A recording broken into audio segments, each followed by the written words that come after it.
All right, everyone. We are going to just jump right in as we get things started. The game is being set up. Players are getting arrayed, setting out all of their tokens and decks. We've seen the first shuffle. We've seen an exchanging of War Scroll cards and fighter cards to make sure that everybody is aware of what's going on. Just wanted to make sure we were ready to go live as soon as the dice rolled. So here we are at round 2 in the championship bracket. We have got Guillaume from Canada with Kurnoth's Heralds paired with Emberstone Sentinels and Countdown to Cataclysm. And then I'm probably going to butcher this, but I'll do the best that I can. It is Jarosław from Poland with Wormspat playing Blazing Assault and Reckless Fury. Barf being an apt deck to be running with the Wormspat. I don't know if I hate to remind everyone, because it was personally one of my favorites, but in the previous iteration, there was an upgrade for the Wormspat that was literally one of them vomiting on you. Yeah. So yeah. it is an apt pairing, and we've got the roll-off. Get a tie, so we'll need to... no, I believe it was surrounded by Jarosław. Surrounded, so yeah. So he will get the choice. Jarosław getting to choose board. This is a tough choice, but seeing the countdown across the board, I think he'd have to pick an Emberstone or an Emberguard board. Right. He does not want that that Cataclysm count to go up any faster than it has to. No, we were talking at lunch during the break. The prospect of Septimus on 4 block just sounds terrible. It does. Now, of course, Septimus is not using countdown in this matchup, but you're very correct. But the idea of the Heralds, who are normally on 1 defense dice. Yeah, 1 defense dice, and normally on 1 dodge defense dice, going up to 4 dodge would still be a massive increase in defensive capability. Yeah. So we have to assume that Guillaume has included that card in his deck. Yes. Now, looking at this matchup, I have to think Guillaume probably doesn't have to engage in combat until he absolutely wants to, because he has plenty of passive scoring. Jarosław must fight.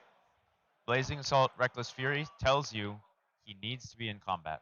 That's correct. With only 3 speed, it is indeed possible that he could be trying to play keep away for the first, at least, decent part of this game. That's true. See some real. I imagine there will be some back and forth about the token placement here to try and block out having tokens that are easily defendable very far away. But by having the first choice for the token, Guillaume is going to be able to intentionally place a token that's fairly far away. Now, of course, he was looking at that spot. I do wonder, though, that was going to be 3 hexes away, or only 2 hexes away from a starting hex. So I do think he is maybe reconsidering, trying to find spots that aren't easily chargeable.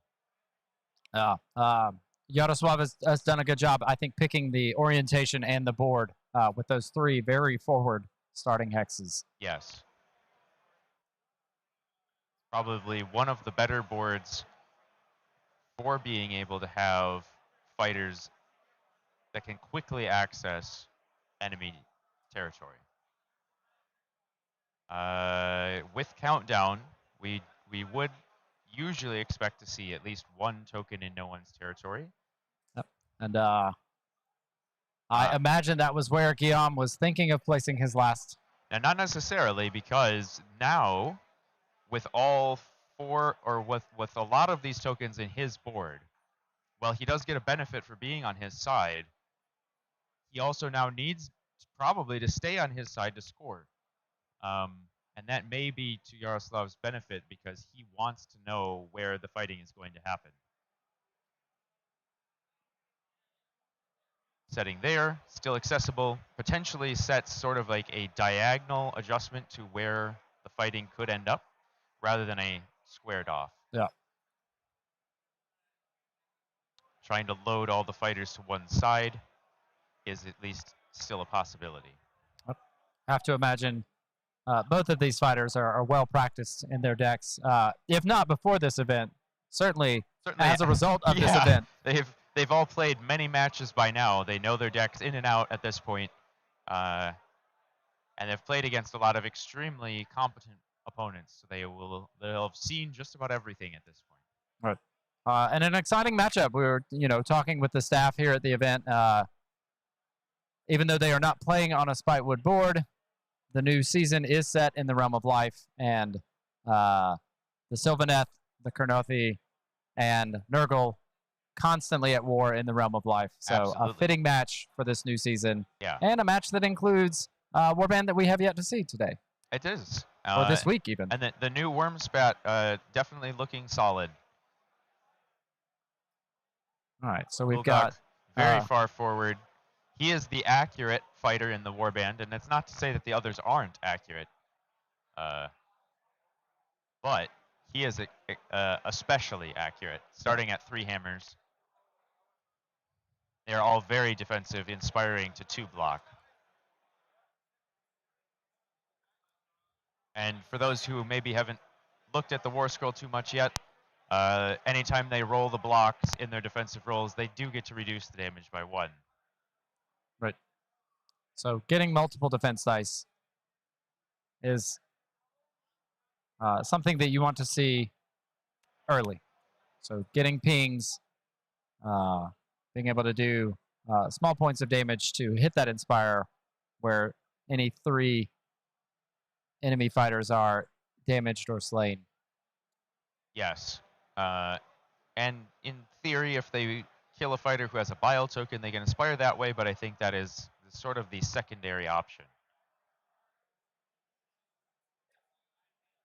I do imagine going forward after this tournament, we are going to see a lot of Wormspat. I think they are quite solid, although I do very much dislike having to look at the gross, disgusting models. They are indeed vile. As suspected, G deciding to try and load up to okay, and Right. Yaroslav getting the choice here with that roll.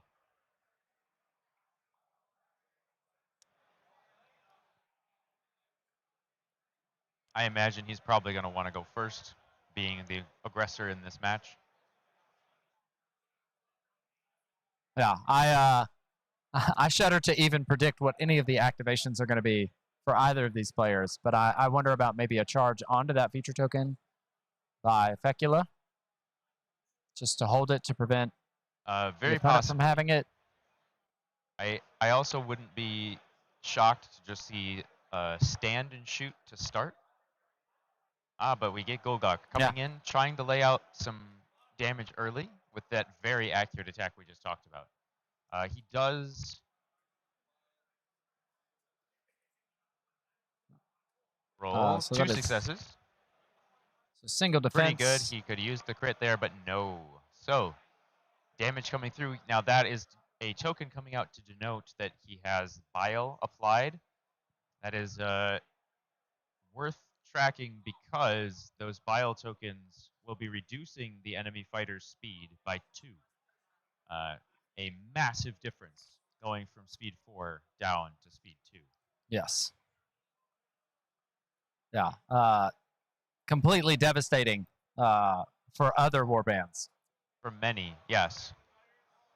Choosing to use the push to fighter ability on the War Scroll immediately for Yaroslav, and that way he is pressuring up the board a little bit more. Now he scored Get Stuck In, the easiest score probably in the game. What a great card. It is a good card.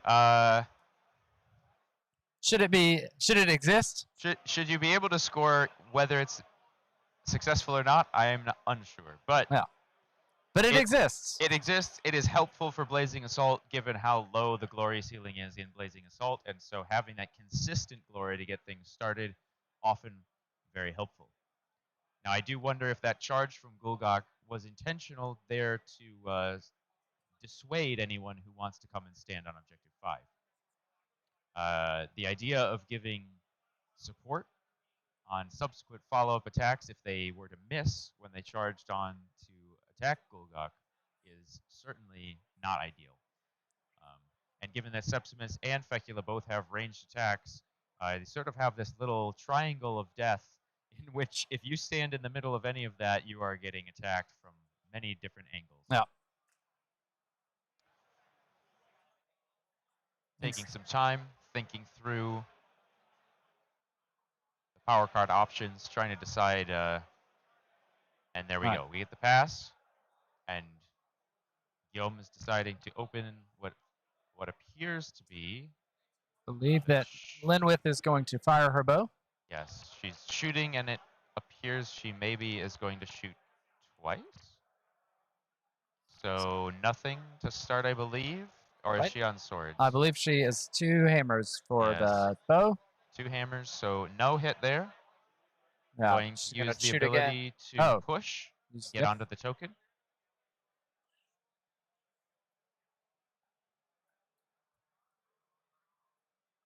And so that first ability being used was Herald's Pride, so that to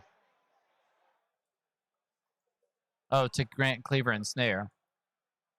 Oh, so that was the attack from the leader. Okay, but he needed to roll hammers as well, so no successes. Having access to cleave would have been good there, but dice disagreed.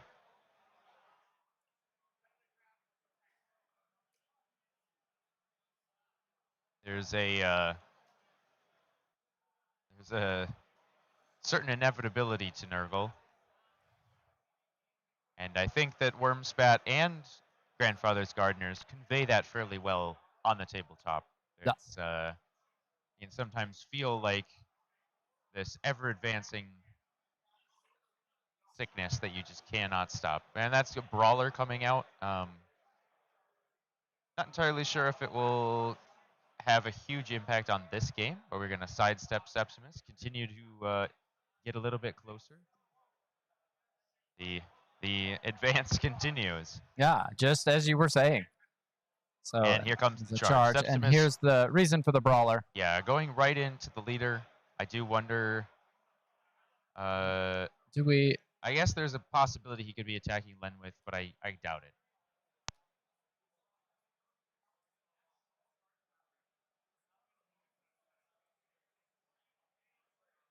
One success on that with a crit. No successes. And no successes. So for another 2 damage, I believe. It should be 2 damage. And on to the leader. Fairly brutal opening salvo here. But that does mean that 2 of his 3 fighters have charged.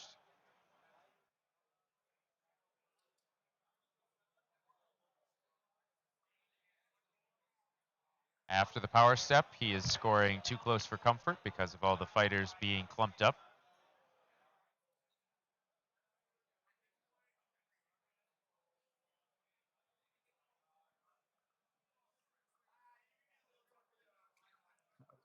Rob commenting, where have all the models gone? This may be one of the earliest instances where we don't have anything resembling a horde on the stream. Yes, I would say that Mollog and Thundrick were not hordes, but each of those warbands does have a decent number of models still. Oh. It's certainly the only elite versus elite warband matchup that we've had on stream. Some contemplation here for the power step. I believe Yaroslav looking through his cards, trying to figure out what should he be preparing for as G gets to turn back and most likely give a little bit of damage back to these Wormspat. There's also a world in which he chooses to just get his leader out of that position. Fecula is already lined up to make a shot here, so fairly scary.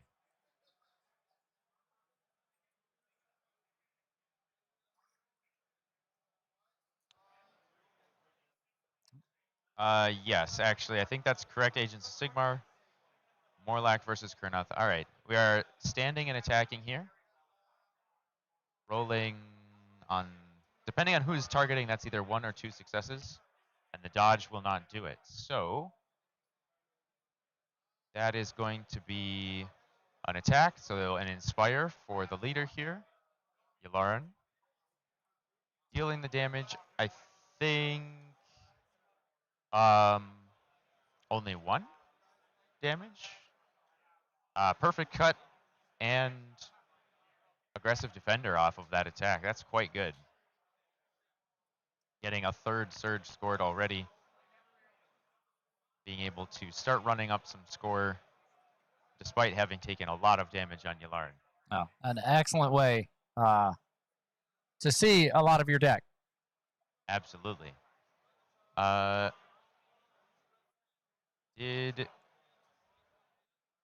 Curious, could you pull up Yularin's card for us? Yep. I'm just curious. I thought I saw him roll. Well, anyway, he must have been using the hooves for that attack, trying That's to use what a more I'm accurate thinking. attack. Yeah. And there's the drive back. Just to get him a little further away.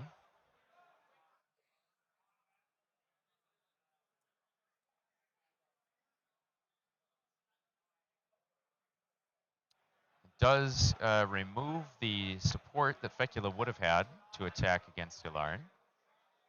Still pretty scary prospect for the attack to be able to come in and pick off the 1 more damage there, but having attacked and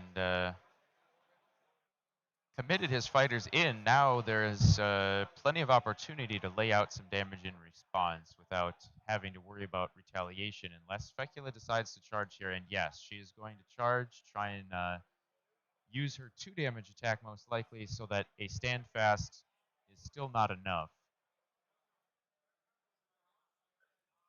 I guess it wouldn't have mattered anyway. Is this all right? So 1 success on the attack. No success on the defense. So there he goes, and he is worth a whopping 3, and that is the strong start. He gets the kill. That's a card that I would rarely see anyone actually play. He did have that Bile token on, so we see Fecula Inspire after that.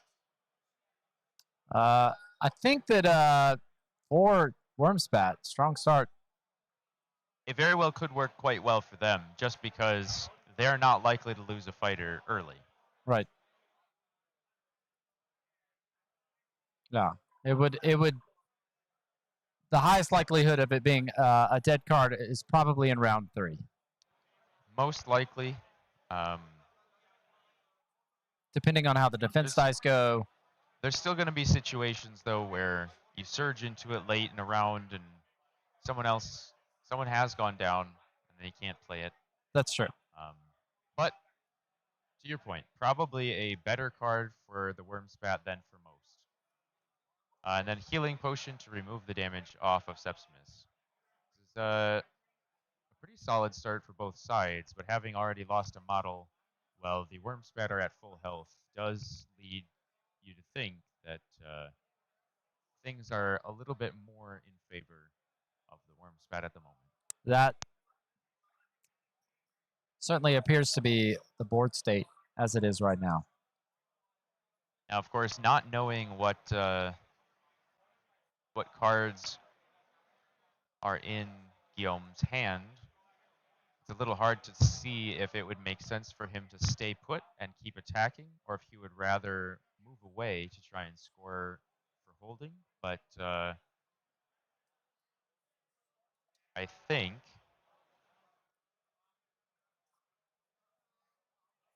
it could very easily still go either way.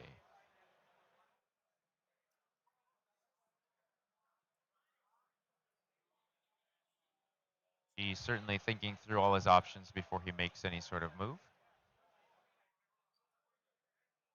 There's 1 more activation for Wormspat, 2 more for Guillaume. He could just walk away at this point, given that both of these fighters have charged. Or all 3 of these fighters. That's right. Yeah. I mean, my thought at this point is maybe to put Linwith onto treasure token 1, take the bow shot, maybe hope for a drive back. Yes. So that could be Sepsimus good. Or Fecula are only looking at doing 1 damage to Cullen instead of Sepsimus sitting there next For sure. next to the fighter, hoping for 2.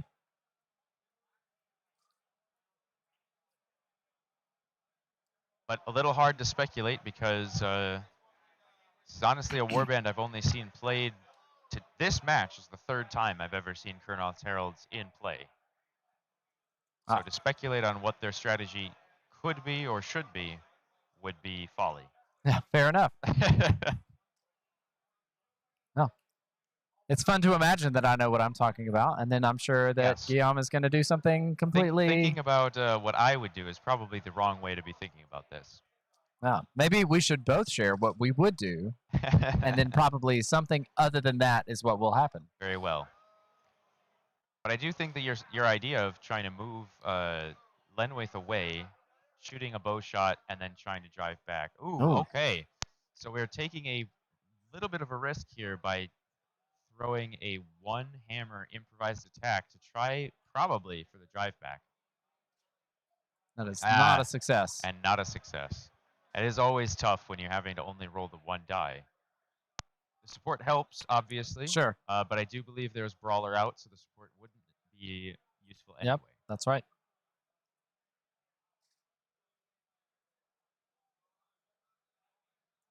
I have to imagine that was a bit of a Hail Mary. Probably not when Guillaume would have wanted that to come out, but needs must.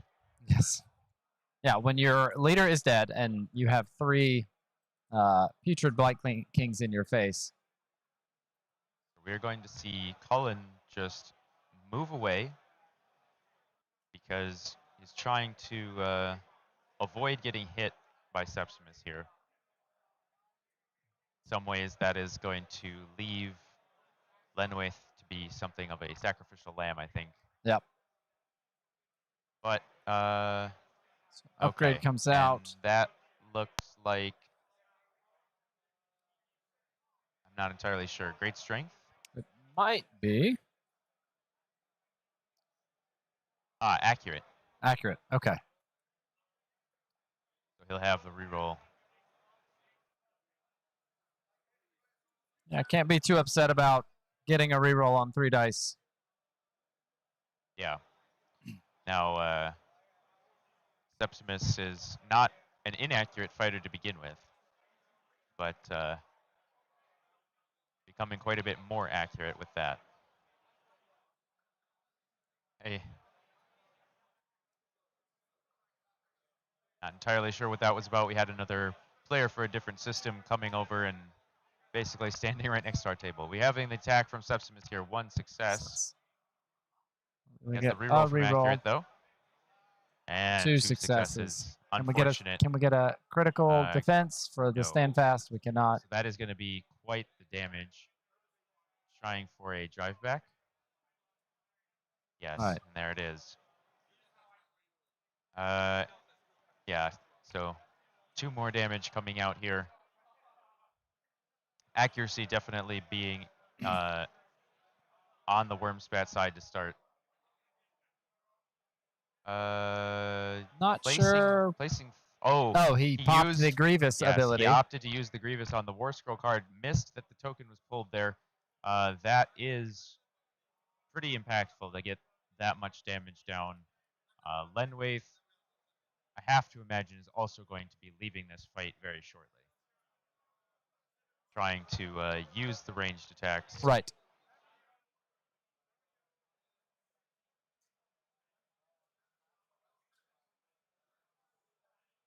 All right, so final activation. Yes, passing. Yes, okay.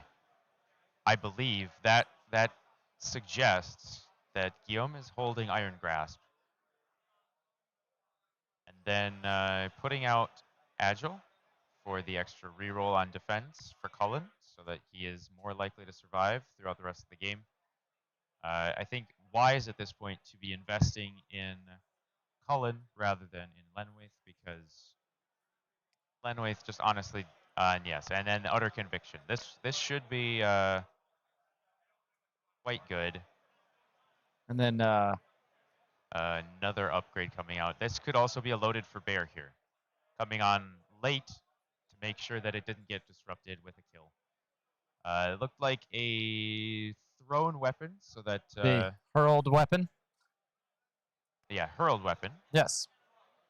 So we're seeing score from Barf. We have 4 bounty worth of fighters with charge tokens in enemy territory. Easy enough when you've got all 7.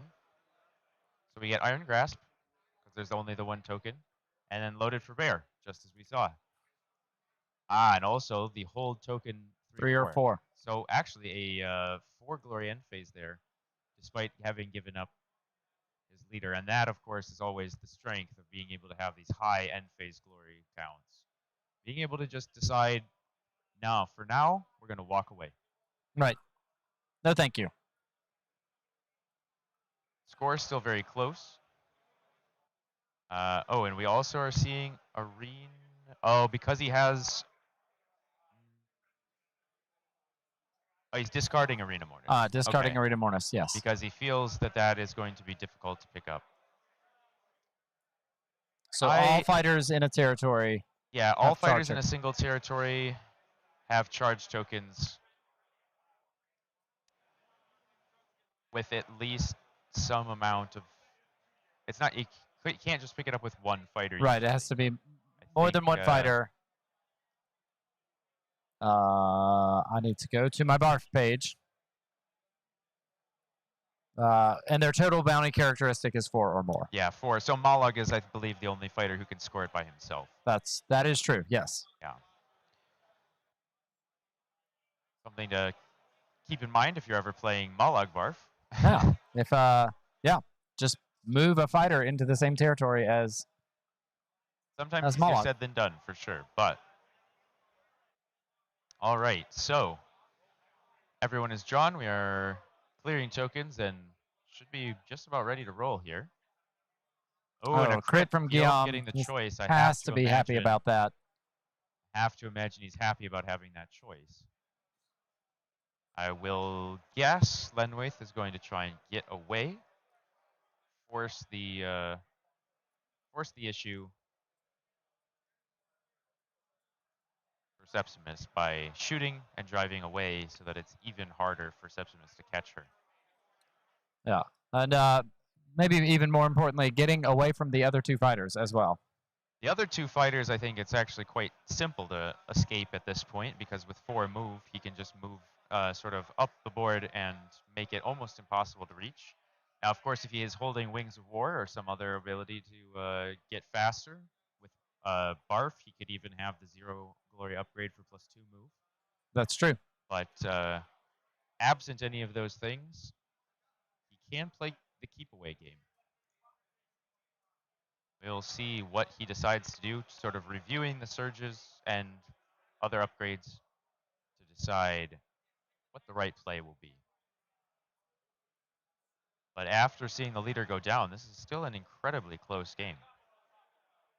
A slight lead for Guillaume. Yep. And just for a recap now, we can't quite see the tracker, but having moved up 5 after having lost 1 fighter, we should be at the 6th advancement of the Cataclysm counter, which will put it on number 2. So Cullen now on 2 defense dice with a reroll, as well as the hurled weapon to be able to make attacks from range. And if I'm not mistaken, hurled weapon also has cleave. I believe it is crit cleave. Well, cleave in any form will be most welcome, staring down all these block defenses. All right. So getting our activation tokens reset. Guillaume contemplating this move. Choosing to move away. Trying to decide where the correct spot is. I believe that is the furthest he can get away from everyone. Just a move. Just a move. The ability remaining on the War Scroll, I believe, is Lenwaith's ability to shoot multiple times. So Still leaving himself that availability, and by not charging, if he gets charged in response, he can again move away. That's right. You would hope, though, that he has some way to push Septimus a bit further.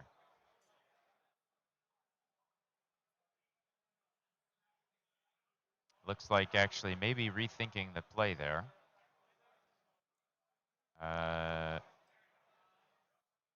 But I believe now committing. It's going to be a move and a healing potion. He is the underdog, so we have a chance. Hoping to see a blocker crit here. No. Unfortunately, no. So just the one heal. Uh, But takes him back out of kill shot range. That's right. That is pretty critical. We could, of course, see an upgrade come out for great strength.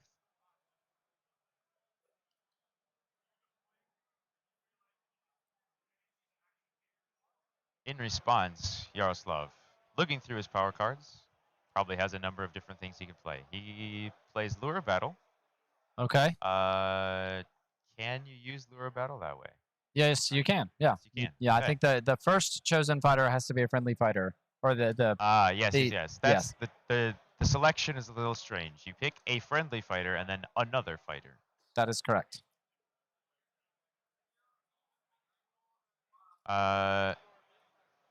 That's a good call out for stream. By just taking a move instead of a charge, that is a way to stop Unrelenting Massacre. So not letting everyone charge. And then a sidestep to get even further away. So if Septimus wants, Septimus could charge through the Stagger Hex to be able to try for the 2 damage attack again. But I think that is unlikely given that it still would not kill to put down just 2 more damage. Right.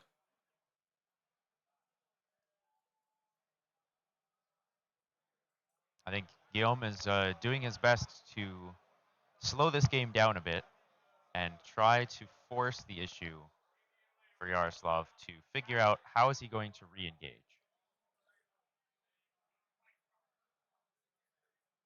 Going to put out the upgrade. We're getting great fortitude to make it just a little harder for Lenwith to get taken down. That is that 1 extra health gives so much breathing room in this matchup. Yeah, I agree. Yeah, especially with the Warband still being uninspired.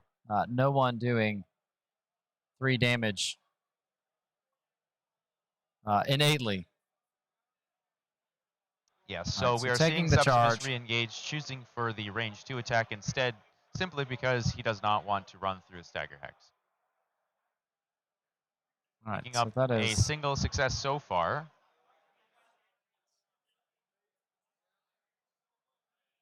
Off the crit. Gets Branching Fate.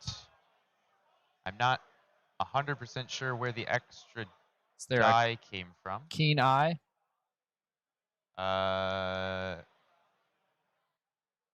Yes, I believe he did play Keen Eye earlier. No. Oh, yes, that is Keen Eye. Yeah, with I cannot remember the snake elf archer.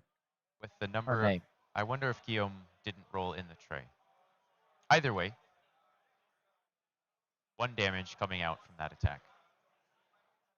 And then reducing the movement speed by 2. But I think you feel okay knowing now that Septimus is charged. Fecula is really far out of position.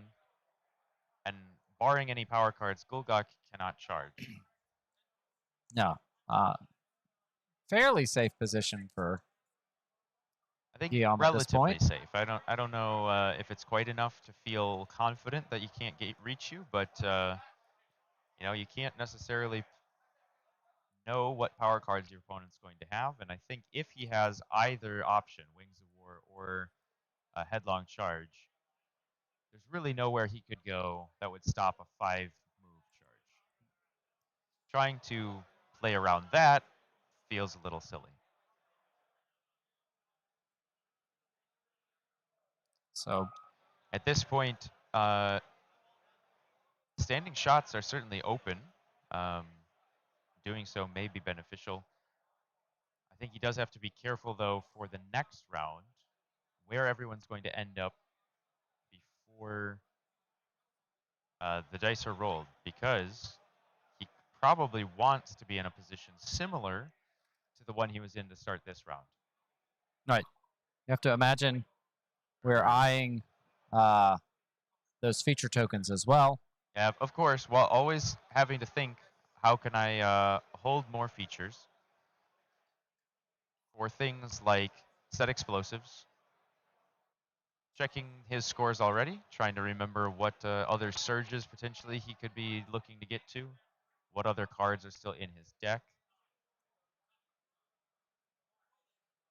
I would imagine, given that he is running Emberstone combined with Cataclysm, that set explosives is going to be one of his plays. He already has half of that already set up with the objective in Yaroslav's territory being the only objective in that territory.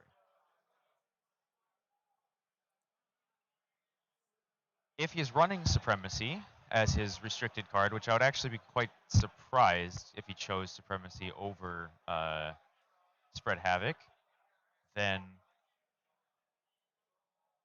there could be a play there for a pretty massive score as well. But yeah, I think the choice between Supremacy and Spread Havoc feels very greedy.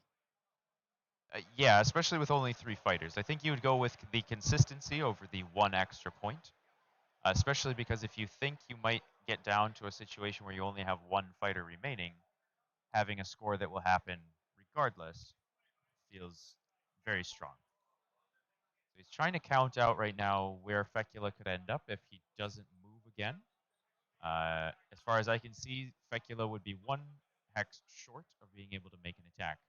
And so the move, only 2.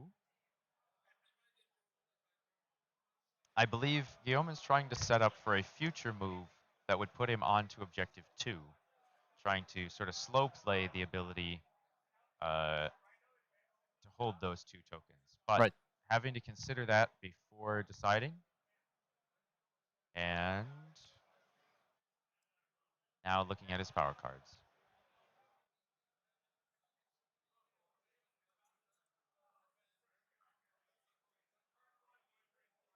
If there is one thing that can be said for a certainty, having gone undefeated to this point, Guillaume is certainly a master counterplay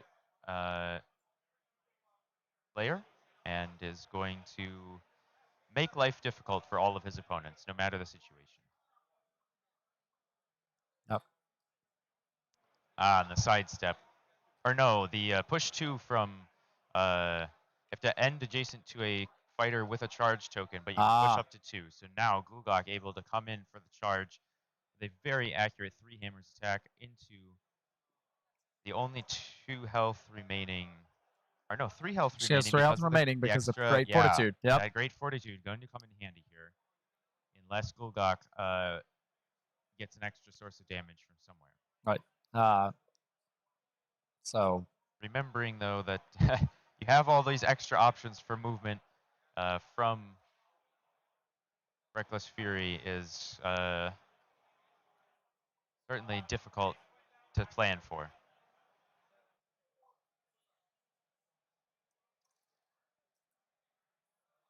I believe the card we were seeing was called Diving In.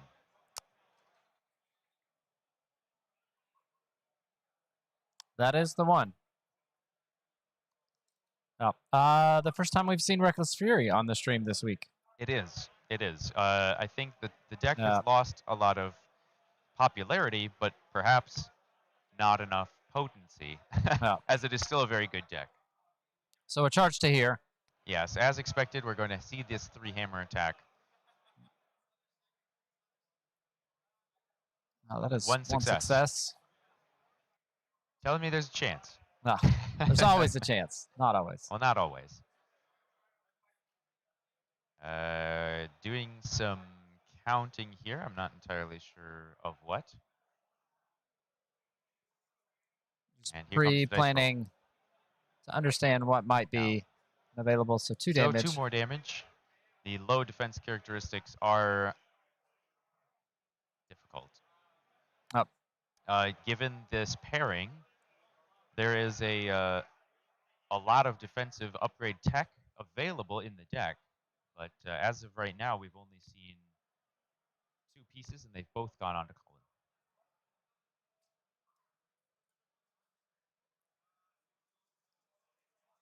So I wonder at this point if Yaroslav has options for giving a fighter a charge token. Reckless attitudes. So the next activation can only be a charge. That is rather rude. I figure that might force a focus from Guillaume. It might. I can't imagine that he would really want to charge with Cullen at the moment. I think he is playing towards cold tech and really wanting to just try and buy enough time to be able to sit Lenwith on a token. Yeah, an excellent control play on Yaroslav's part there, really forcing Guillaume's play here. Yes, and getting a quick question across the table to ask, how many power cards does Yaroslav still have? Right. Which could include Headlong Charge. Yeah. Could include Wings of War. Good. Could include a card to give a fighter a charge token. Yes. In any of those cases, give somebody another attack. Yeah, it would be rather unfortunate to see any of those things happen, and they're all fairly likely, to be perfectly honest. Counting up the glory, yes, Guillaume just trying to see where he stands. I think perhaps our count on the screen might actually be off by 1. It is.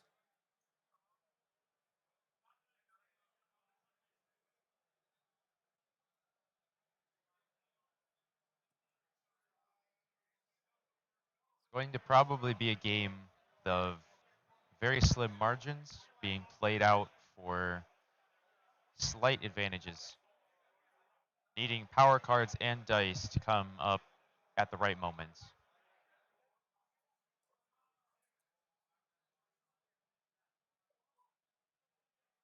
Makes for some very incredibly heady gameplay to watch, but there's going to be a lot of long power steps, I think, as we contemplate what the moves need to be. Right. I think we're going to tend to see more of that. Yes. You know, as we play the final matches tomorrow out. Yes. Everyone and, knowing they have plenty of time. As so suspected, focus. Getting a focus here because not wanting to commit to a charge with Cullen. The multiple power cards being discarded. And there is the head case on Defecula, so that, as you suspected, being able to give the charge token in the power step so that another attack could come out. Oh, okay, no, our count was correct. Mateo correcting us that when Branching Fate was scored, Yaroslav didn't actually put out the next token. Yep. Yeah, Skylar called it out. Braced her head case on Fecula. Yeah, absolutely. After G's turn. I have to hope that the players at the table also do a recount of the scored cards before the end of the game. We have seen that happen multiple times across the stream, so I would not be surprised. So that gives the charged out status. Now having a push in hand would be amazing to somehow be able to move that 1 hex away. But we've already seen sidestep, and we've already seen improvised attack. I don't know. Okay, so Sepsimus. Yes, so Sepsimus is makes going sense. to make his attack again. 3 hammers.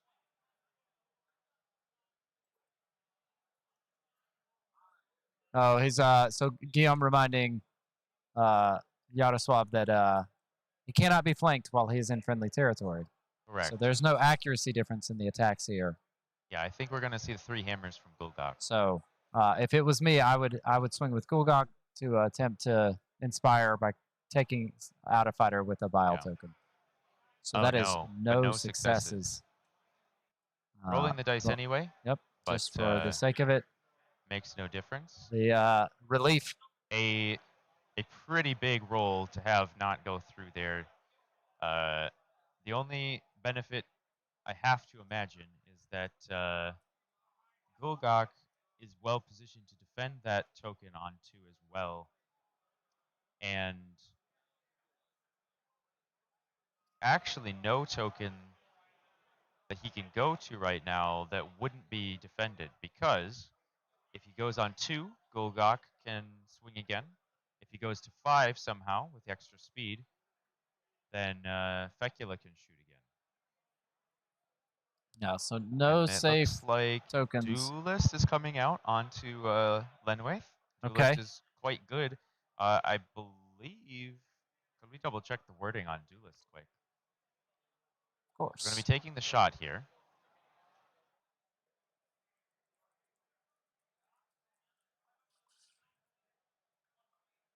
Oh no, we're going for the hooves instead.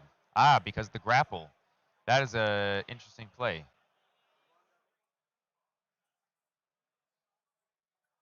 So deals the damage and drive away. And we'll duelist away. And then duelisting away further. So having to forego standing on objective 2. Ah, and so he makes the 4 dice attack successfully, being able to score yet another surge.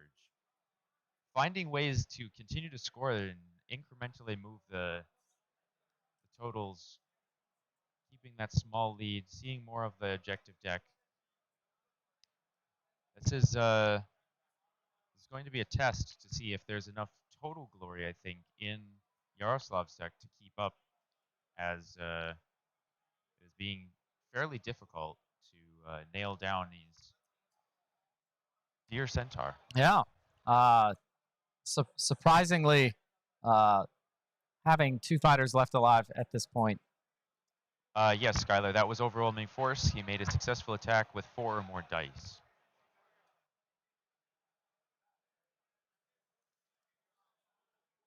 This is, as people just saying now, masterclass. This is showing exactly what you have to be thinking about, how you have to play these types of matchups, using every strength that you have in your arsenal to keep your opponent at bay. Yep. As we know, just with a move, or did we see a no scream of I believe anger? it was just a move. Oh, he played the I don't remember what the card is called. We didn't see that it played, but you take a damage and then you can act as though you didn't have a charge token. What is that called? Push through, I believe. I think that sounds right. We just did not see the Yep. card. Inflict 1 damage on that fighter in your next action step. That fighter can use core abilities if they did not have any move or charge token. Oh no. They have just been a move. It must have just been a push somehow. I don't know how Gulgok ended up getting pushed, but he did. We had one final activation. Yeah. Okay. So he So just it may moved. have been a move. He just moved with the final activation. Yep. Never mind. So we have Spread Havoc come out. Yeah. So the Spread Havoc for the end phase scoring. So getting 2 off of that, as we had guessed, that would be the restricted card. Now, seems Guillaume is deciding what to do with his glory, whether or not to keep certain cards. I have to imagine if he has set explosives, he probably has to get rid of it. Although there's only 1 objective left in his deck, it looks like. Maybe there's more than 1 there, and I just can't see it. No, I think you might be right. So he's probably just having to decide about the power cards. Does he play out that power card now? Right, so I something came absolutely can't tell what that is. Yep.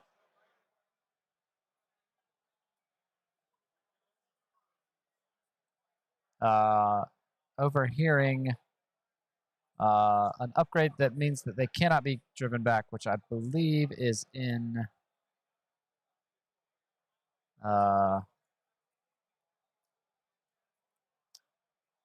Brute Momentum? Right, Brute Momentum is they cannot be driven back while they have any charge token. Overhearing slightly the conversation at the table, that must be what it is. Unless there is an upgrade in Countdown that says I cannot be driven back, which may be...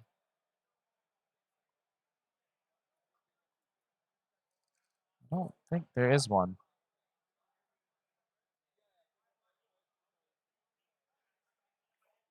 So just a quick discussion happening here to request that Guillaume not use stacks of bounty, just because it makes it much harder for his opponent to tell what the score is. Right. I think that's a perfectly reasonable thing. Yep. So we're getting sharpened points out for Cleave. Mostly irrelevant, I think, at this point, unless guard tokens come out. But might as well play it and then draw the card rather than discard it and lose it. It may be driven by pain, Skylar. You may be right. Just based on the conversation and overhearing about being driven back. Little, I guess, in the event that he is able to be driven back but not die, yeah, you'd be able to get healed, and then that would help, but feeling a little unlikely. Now, hopefully they both remember to pull that bile token, as I don't believe the bile tokens last across the game. There yes, it goes. And there it goes. It's as if they read your mind. And I believe that they recounted the glory and caught the glory for Branching Fate. Yes. Since well, so Yaroslav is still missing one of his glory. What did he score in the end phase? Because he did score in the end phase. It's the from Reckless Fury, I think certain number of fighters. Is it? It's Red Aftermath, I believe. Red Aftermath, I believe. Which is only one. Yes. So no, I think that we should be right now. But I don't think that he. Because we were on 8. And he scored 1 in the end phase. Okay. Yeah, so the roll here, the sword, and a hammer. So, ooh, that is certainly not what G wanted to see. I have to imagine a attack probably coming from Golgok here. 3 hammers. Going to counter charge. Okay, so give the support. Add a little bit of extra support here. All right, here we go. So with crit and a success. Crit success. He's unable to stop it, but rolling it. So there it's goes an additional 2 bounty for Yaroslav. Yeah, 2. Oh, okay. Oh, he also scored Keep Chopping. Man, okay. It's sort of the first game of our streams where people have not really been remembering to place the cards for us to see, so apologies to everybody. We are doing our best to keep up as well.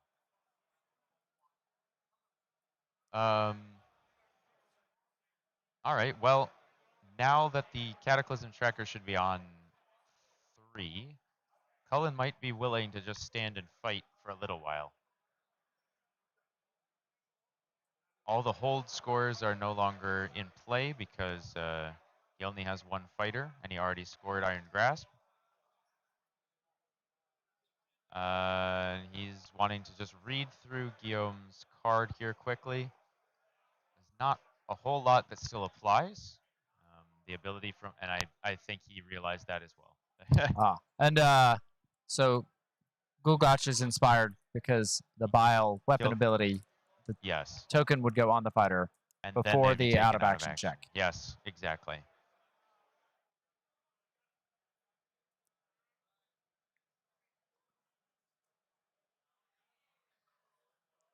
All right, so more assessment of power cards. Yeah. As Guillaume goes into his first activation. Think through all your outs here because down to just the single fighter, he's going to have a lot of work to do. No, I agree. I think and Cullen is not yet inspired either, so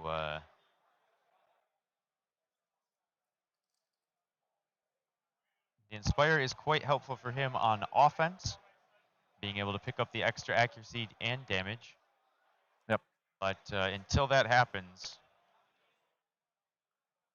I think we are going to have to see some more cagey play. That maybe we look for a successful attack here. Could be. To try to get the Inspire.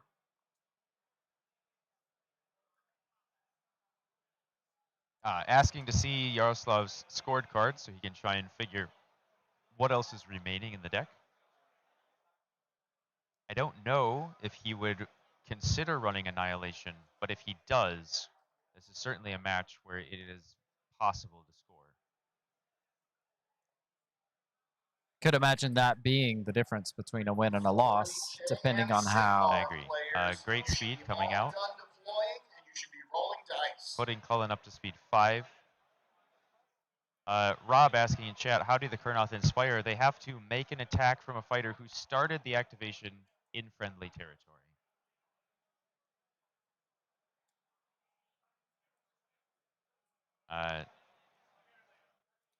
The attack, I believe, if we check the card, it doesn't have to actually be in their friendly territory. It just has to start in friendly territory. Yeah, after an action step, if a friendly fighter began that action step in friendly territory and then made a successful attack, inspire that fighter. So a move away or charge in by.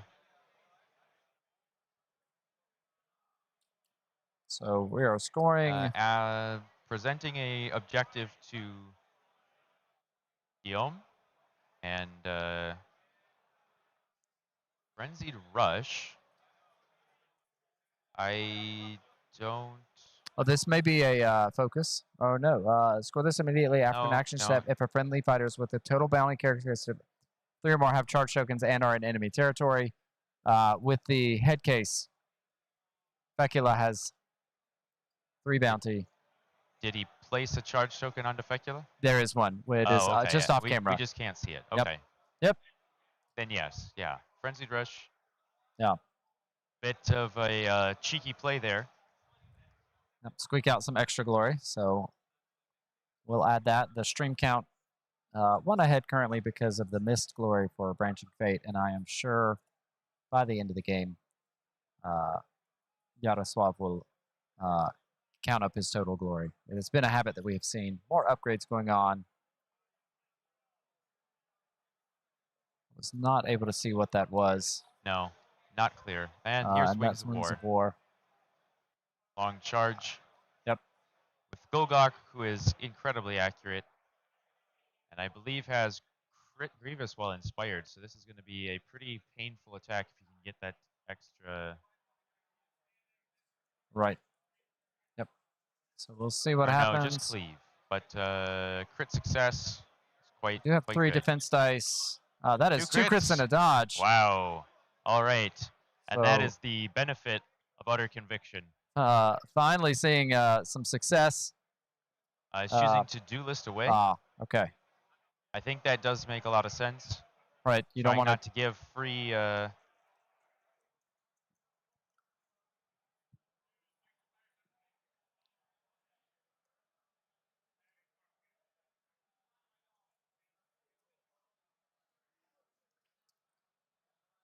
Mr. Bombardi, your question there. I don't know that ever needed a fact. If you roll more crits and a shield, you would get to stand fast and trigger their ability, Disgusting or Resilient. Right.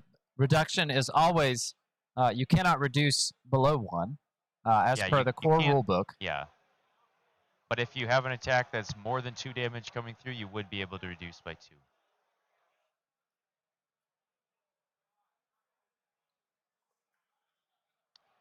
So, looks like Guillaume could very well be choosing to swing back with the hurl. Oh, we are going to go on guard. That is going to make his defense very hard to deal with. And I suppose choosing not to charge because he probably didn't want to give up. Well, he has a move token. No, I know. That's what I mean. Is like he chose earlier to just move, and it could also be that was a counterplay to not have every fighter with a charge token. All right, so here comes. Yaroslav also looking through his cards. The score incredibly close at the moment. Likely going to come down to whatever the end phase scores could possibly be. I think we've seen a lot of the things I can think of that would be able to be scored. Yeah. So, John Grant, you're asking if Guillaume is possibly paying to reduce glory difference. It could be that. It could be he could have in-phase scoring that he thinks will take him above Yaroslav at the end of the match as well. Could be. I think now that we're in single elimination in the top 8, I really don't see the benefit to playing for glory differential unless you're just trying to avoid showing information. You know, your glory difference, I guess, would still matter potentially for your overall standings, but in this situation, I think you're just playing to win. No matter what. Yeah, so we'll see a focus there from Yaroslav. Yep, Yaroslav choosing to focus, see if he can eke out a little more glory. It's probably going to come to end phase here. Interesting choice, having to try and hold objective 2. It's possible he is actually putting both hold objective 1 and 2 in his deck, as well as hold 3-4. So being on guard already, doing this, he could have just guaranteed himself an extra glory.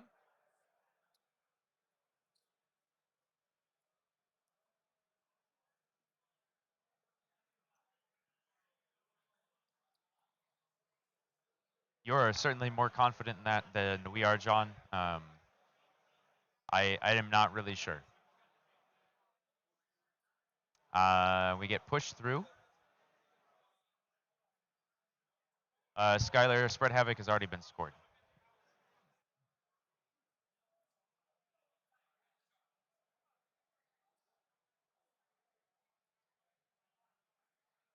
So Golgok getting charged back again. Taking the damage to do so. Having many upgrades at this point, most of which we do not know what they are. 3 successes in the attack. With 3 defense dice on guard.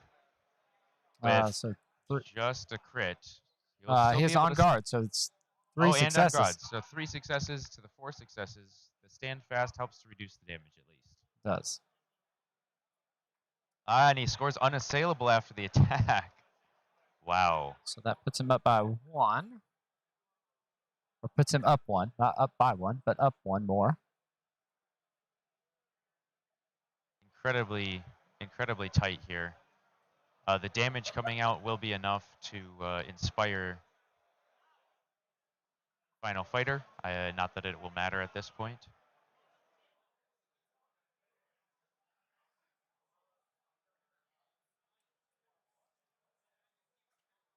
Score is incredibly tight. So. And getting one last activation for G. I think we are just doing the power, and he is asking just if it is okay if he does his duelist. Nothing had happened yet to change the game state, so it is happening. I would really love to know what else is in G's hand. The score is incredibly tight.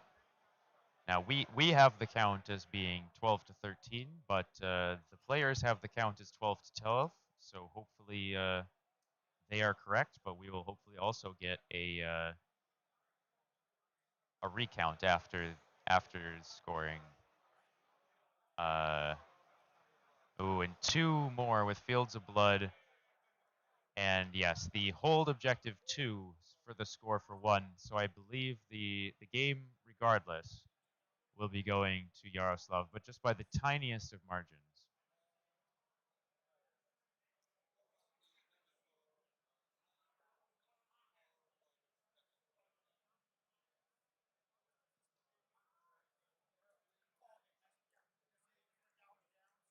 All right. So I believe the score ended up at, it was either 14 or 15 to 13.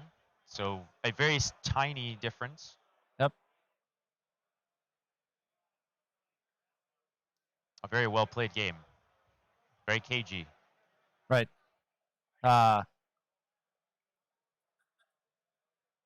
So just excellent play all around for Guillaume to be able to keep it as close as it was.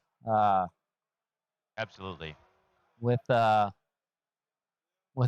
And those essentially one fighter the whole game. yeah, he essentially was playing with his hands tied behind his back, only getting to fight with one fighter and still able to score as much as he did. Yep. You'd have to hope that as we go to the next game, there will be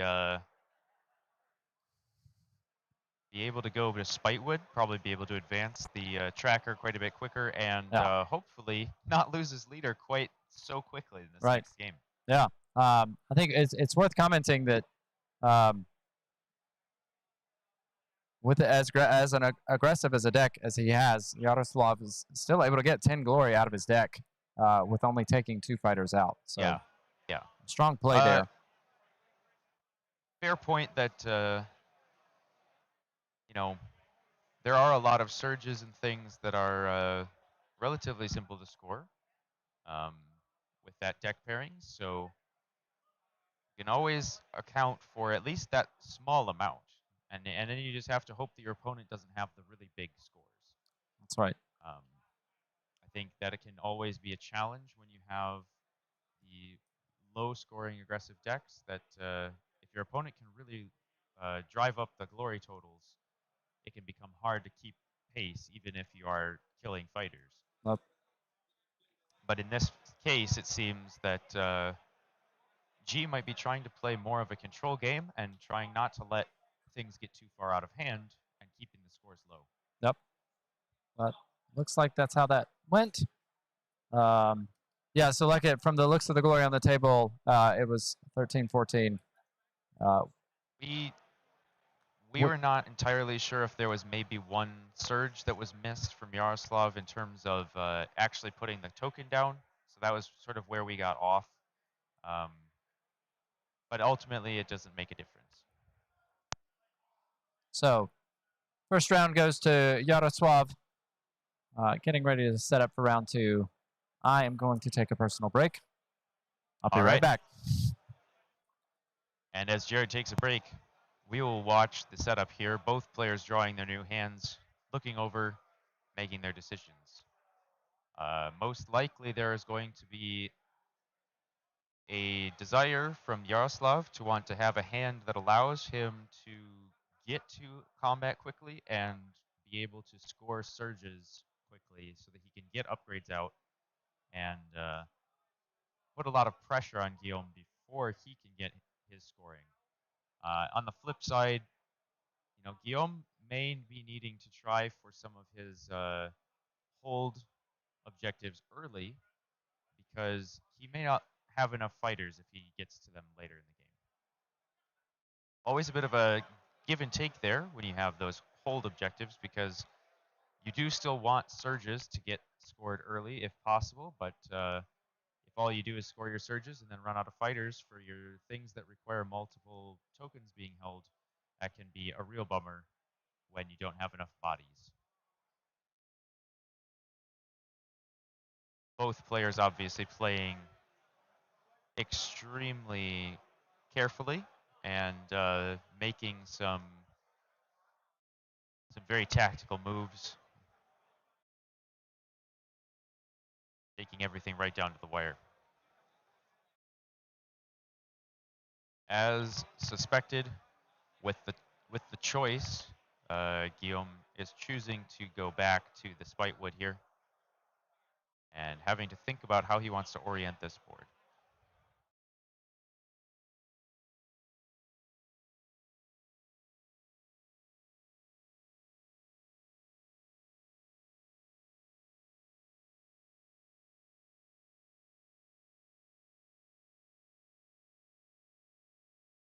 All right, and so we are choosing to go with the Spitewood side where we have the 2 stagger hexes and 2 waystone hexes, but I believe that that is not quite yet locked in. G just wanting to look at his hand and look at the board before deciding for the final positioning.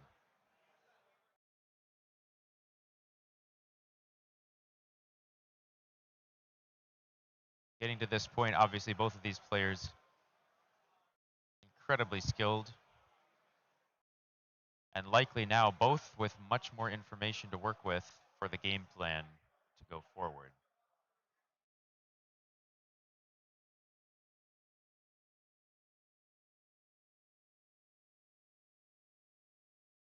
All right, choosing to place this first objective just right across the line. Wanting to...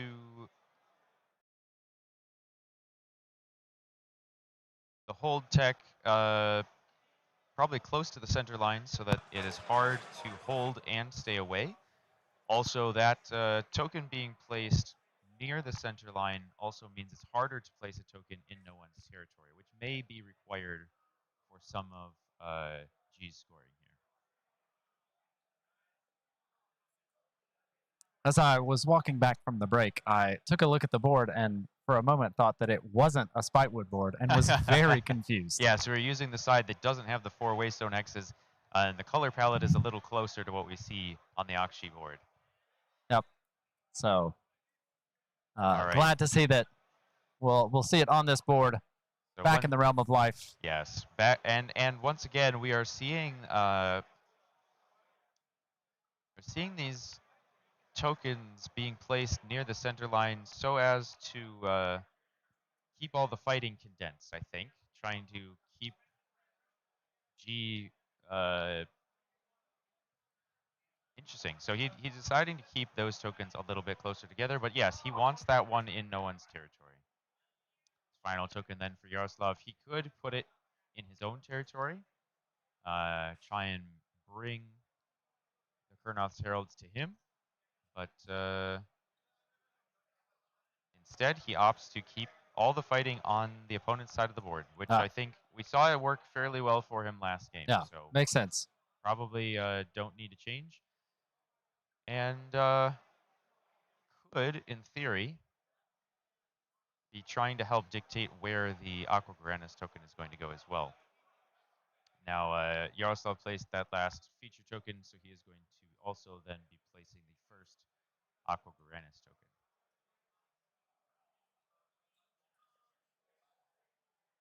I think Aqua Garanis could end up being important for this game after what we saw in the last one. And there's plenty of speed from the Kurnoth's Heralds to be able to get back to the back line if that is truly what Yaroslav decides to do with that Aqua Garanis token. Now, this could be, as something we've discussed in previous rounds, a situation where you actually might want to place the Aqua Garanis token closer to the middle part of the board with the intent that someone who wants to hold the Aqua Garanis token, they would still be stuck in the middle of fighting. Oh, and that's what we see happen here. Yeah, I suspected as much, and that's probably not what you wanted to see, to be perfectly honest. That token is no longer very safe to hold. Right.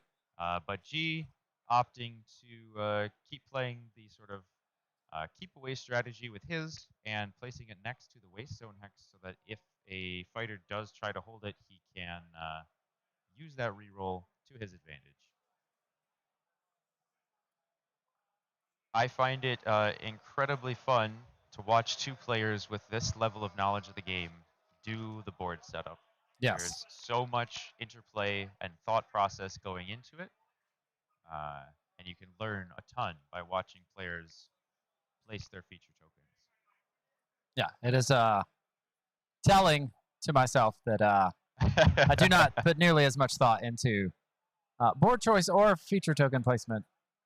It is sort of when that I play myself. Last 10%, right? It's it like is. Everything's pretty much great. Now just add the final polish.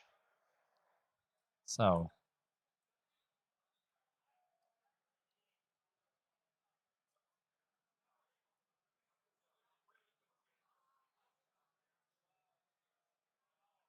thinking about a very far back deployment for Yularen. Probably trying to avoid what just happened in the first round, having him get charged almost immediately. But having the two starting hexes available to Yaroslav, where the starting hexes are right on that line, even still, that is just barely going to be far enough away to avoid a turn one charge. And if he does have Wings of War, even as far back as he can possibly get isn't going to be far enough. That's right.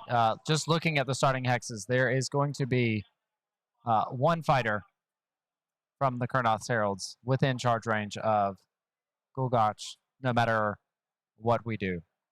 Yep.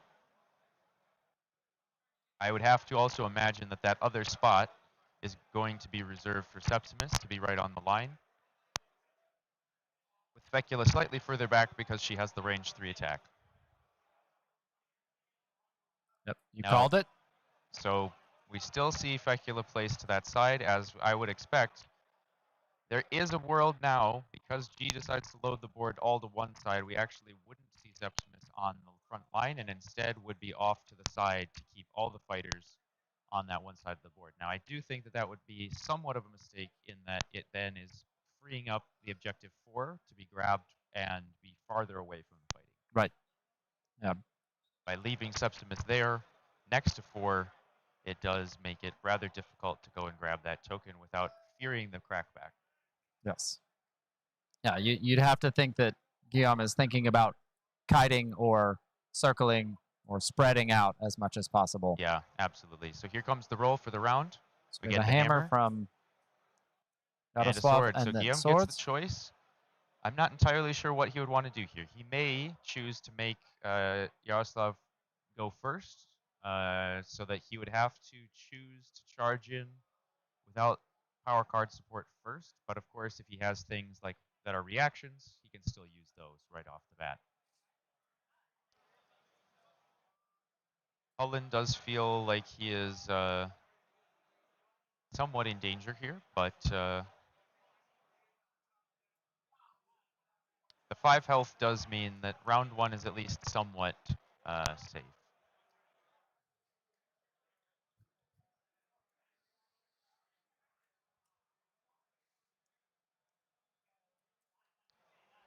Bit of contemplation of the board before choosing who's going to go first. Okay. And as suspected, choosing to give the first activation to Yaroslav.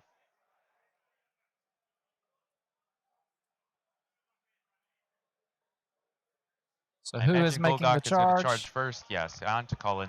Cullen is a very scary fighter here, wanting to try and remove him from the board as quickly as possible. Guillaume, We may have asking him to hold off likely means he is holding a counter charge in hand, trying to decide if he wants to use that reaction to increase his defense. Yep. Counter charge with Linwith here would pull her out of range 1 from a Septimus charge. Very possibly. I think Otherwise, the other play here is that by using the counter charge to move up Yalaran, Golgok could actually be in a bit of danger here by having a lot of 2 damage attacks available to start putting into him. But having to think through all the possibilities here, it would open him up to a charge from Septimus if he were to move Yalaran up. There's also a possibility that he could use the counter charge to actually end up on a feature token, on token 3 there, I believe. But if he does that, he is very vulnerable with Lenwood. Yeah. That seems a bit reckless.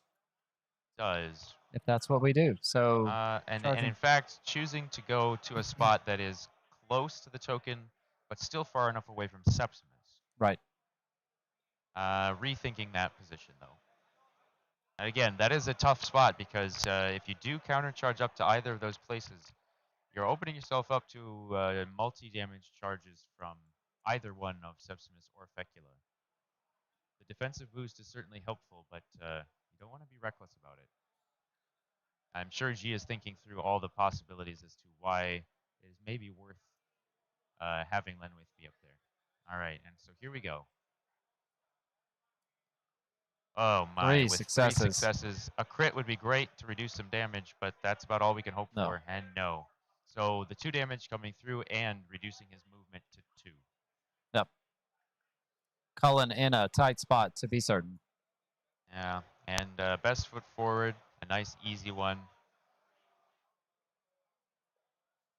Yeah, the speed of these centaurs really being hampered by getting hit with these bile tokens.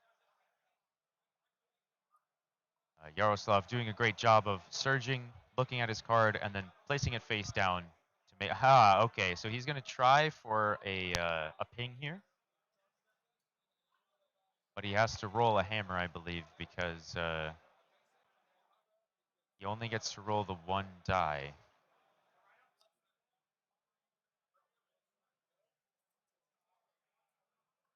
But he gets it.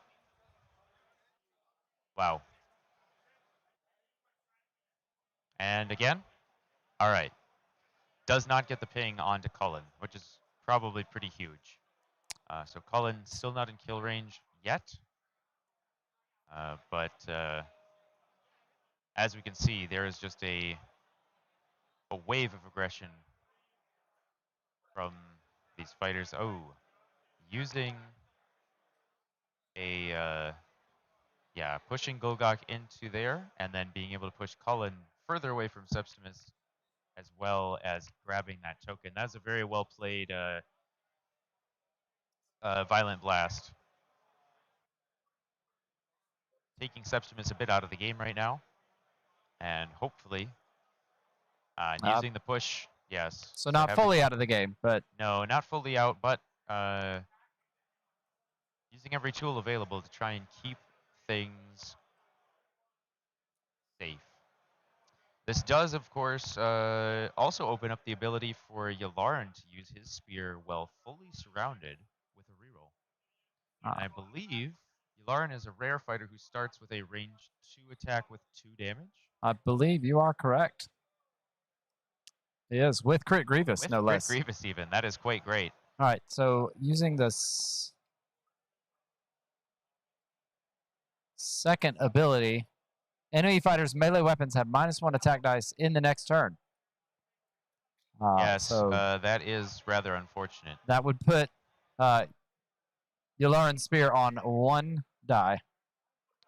Yeah, I think you don't probably make that attack in that situation. You probably would use a hoof attack with 3 swords if you were wanting to make an attack here. Right.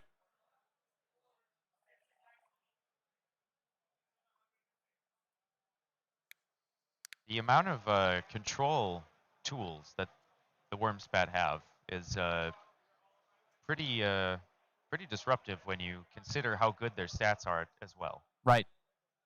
Yeah, excellent fighters, reasonably accurate when uninspired, incredibly accurate when inspired, 5 health each, yeah, and 2 block when inspired. In and of itself is really strong. Yes, absolutely. Skylar calling out that if a Blades of Putrefaction were to come out for a Fecula charge, Cullen could be taken out of action. I think that is absolutely true, although a fairly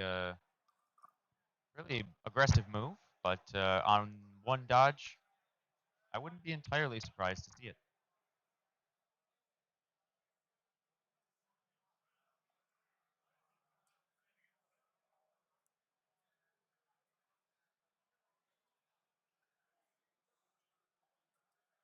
So with that -1 attack dice, Guillaume really having to think through what he can possibly do here. So those attacks are now fairly difficult to land.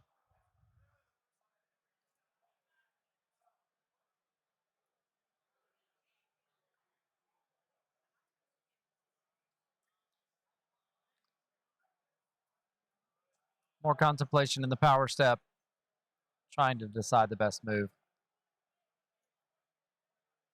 I think my initial thought would be maybe a hoof attack, but that's me. We are going for the 1 hammer attack. Cleave on this. With just not a sword. Success. Oh, the reroll says because a of the crit. stagger. So the crit. And so the damage will still be reduced, but he can't stop the damage entirely because but that the success was negated by the cleave. Yep. That will get the Yalarin inspired though, which is pretty helpful. Yeah. Now looking at 3 hammers, yeah. 2 damage with Grievous. Now, flat Grievous instead of crit.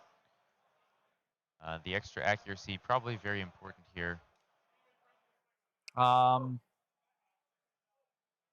yeah, the crit Grievous. So Golgok should have imagine 2 damage. That right? Guillaume is no, he used cleave. He used cleave, yes. Yep. There we go. They know what they're doing. We don't know. I believe that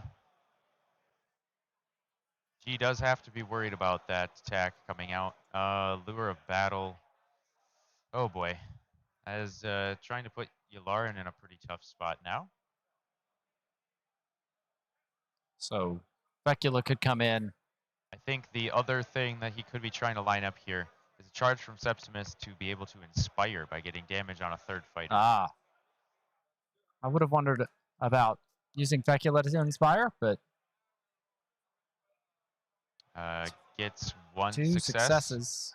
Or two, yes, because the of the single flank. support. Oh, but no, because he can't be flanked Cannot be in flanked. friendly territory. But he doesn't roll the when he needs the when he needs the blocks, he rolls dodges, and there it is. The inspire for the worm spat. That is pretty rough. They all go up to 2 block now. Another bile token coming out. Oh, you don't like to see that. This is where you would really love to have Cullen inspired so that he can start using his cleave. Or if you could find an upgrade for cleave, I do believe he could have included one in his deck. I'm not sure if G is running it. Right. I would wonder for this activation, maybe you activate Cullen just to try to get some damage out. I think so. Gulgok being fully surrounded and staggered, I think even with the 2 block, you probably feel okay about your chances. Not great, but okay. Right. So that maybe there's a miss. And it does look that that is going to be the play, having Cullen take a swing here. Oh, I think we're going for the hooves. Yeah, using all those extra dice so 3 to try successes. to force this through. So the attack will go through. He could also have the surge for having a successful attack. Just the crit, so he will still stand fast. Not that it matters. The stand fast is not super important. 1 damage. Yep, Cullen will inspire. Here. I don't think there's really any point. The grapple, yeah, there is not. There is no way to block Fecula from coming in. And then 2. And yes, so 2 surges off of that. That's very good. Aggressive defender and overwhelming force. Yeah, I believe like so. Or something like that. Overwhelming force. You've got it. I don't know why I second You know what you're myself. doing. This is that's only the 8th game we've streamed. Only the 8th match that we've streamed. Only the 8th match. That's true. With most of these going to 3. Yeah. Lots of games.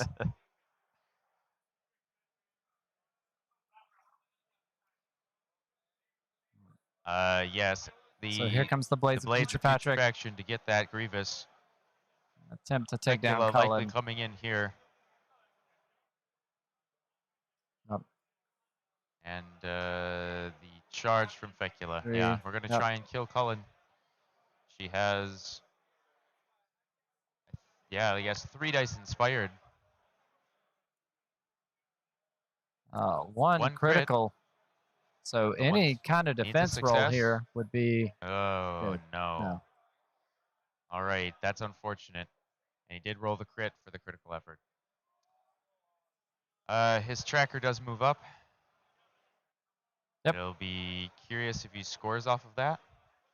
Does not look as though he has the surge in hand. That is unfortunate. It is a big swing, but it has taken longer this game for that kind of swing to occur. Yes, than it did last Yularen game. is already inspired, so his attacks and his damage are quite substantial. An upgrade going on. Great Fortitude onto Gulgok. Fortitude, so Gulgok is going to go out of kill shot range for the single attack. Not that he was unlikely to reduce the damage anyway. Right. So even on the 3, you were thinking you're probably looking at 2 attacks regardless. Yeah. This may be the moment where he just has to decide to leave and fight another day. Septimus is actually well positioned, though, that if he does choose to run away and stand on that Aqua Coranus token to try and heal, Septimus can swing again in response with his final activation. Yep.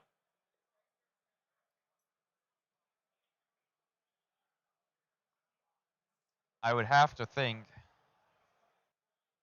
There's at least a part of G that probably would like to be able to stand and fight, but certainly a scary proposition. Gulgok is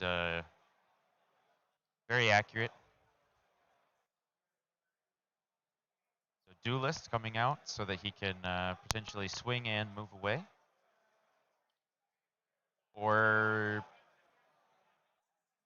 yeah. Oh, he's going to make it so he has to charge. That is really unfortunate. I do wonder if that means that he would charge away with Lenwaith. That could be an option. Try and take some shots with Lenwaith. If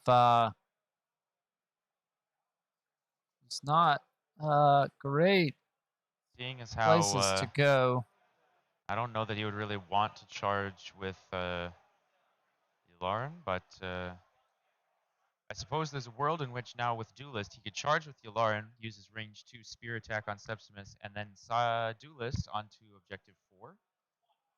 Wouldn't be able to have Septimus chase after him now that he has already charged out, unless he has those pushes. Right. It does leave Linwith kind of in the middle of it.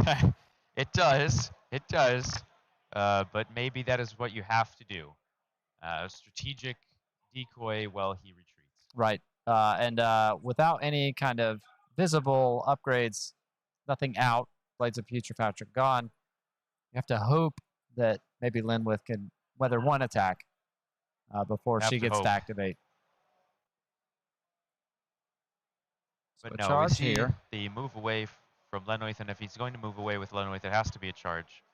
So trying to shoot and choosing to shoot at Gulgok. I would think it's Gulgok. Continuing to put damage into him. Yep. See if we can get one of these fighters to go down. That is one success. The reroll says crit and a success. Very good. Good rolls. The 2 block could stop this though. Yeah. 1 shield to reduce the damage, but it's ranged. Shield, so it's 1 damage anyway. One damage anyway. Still go through. Will he burn the? So he will get the Inspire. Yes. Good to track that. Yes. Yep. And we're going to shoot again. Scroll ability to shoot again. The question is, does he continue putting damage into Gulgok, or is he going I believe that to, I believe that it has to be at another fighter. Oh, it has to be a different target. That's right. It does. Yeah, the target of that attack must be different. Yep. Yes, the charge here. I do believe that that does mean that G still has access to his push 2 after an activation, if he wants to use it. Or the after they have attacked. So. But yeah, so he would have to do it later, but he does still have access to it. Yep. So if he wants to, he can. Maybe a missed objective. We're talking about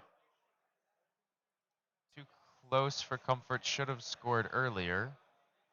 I think. I believe so. Is what he is saying, and that it was missed. And so both players just talking through that. And here comes the additional shot. So the rolling defense dice. Rolling defense dice. Interesting. Here we go. So 2 successes. And a crit and a success. So no, it will not. No, and a stand fast. Yeah.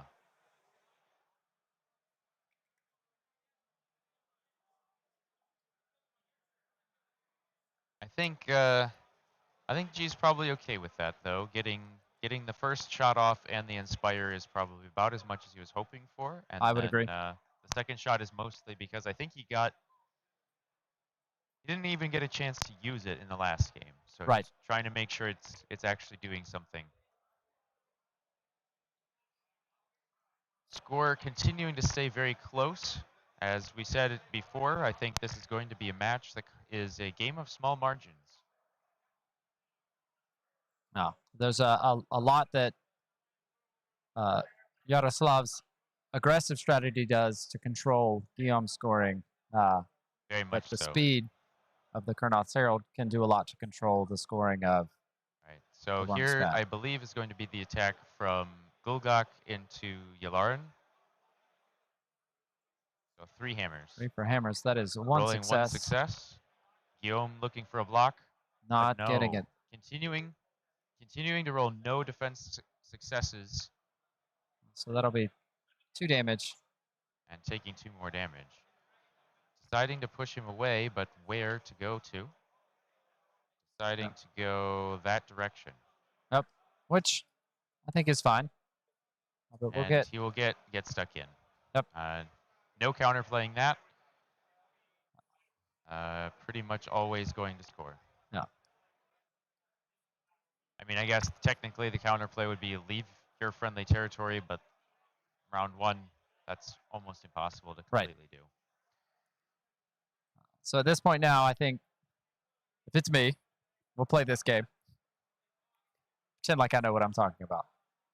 I think that I take the swing with Yularen and then duelist onto the feature token. I think that is certainly a decent play. If you can take out Gulgak here, I think that the 2 glory from that kill helps you quite a bit, and if it opens up some more of your scoring, would feel quite good. We know he doesn't have supremacy, so... We know that, yes. So he's not playing to supremacy. I would guess there was a set explosives available last round, but it was never scored. As he ran out of bodies. Right. We've currently secured Iron Grasp, right? He could have records, but I would be a little surprised. All right, so attacking into Gulgak here, using Grievous. No successes. successes. He has 1 reroll. He does have a reroll with the... Not looking too good. Yeah, no successes. So the dice not going in the dice Leon's are favor. dicing, and it is not what we're used to watching on stream. It is not what we're most everyone is usually rolling. I'm surprised to not see a duelist, but maybe it doesn't matter. So we're going to end phase scoring here. Aim for the top. Is that 4 or more bounty worth of fighters are damaged out of action, I believe. Total bounty of characteristic of damaged in or enemy fighters is 4 or more, and that is true. Yeah, so we'll see that. Discarding something. Yeah. Cataclysm counter should be at 6. No, it should 5. So the kill and then 6. 4 more. There's a 7 possible, and Septimus is on 1 token. Okay. So yeah, it would have gone up 6. Still in 2.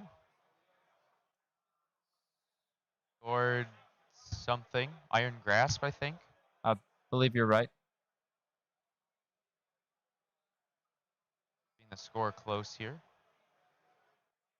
Putting utter conviction on Yularen, probably absolutely essential here. Yeah.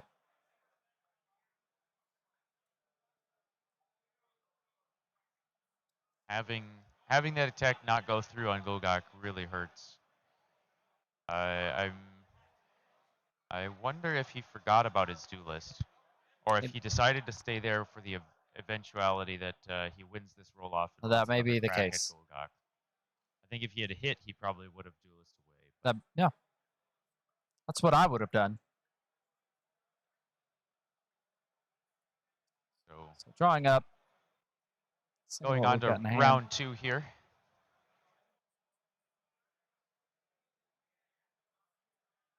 We'll have both players rolling off shortly.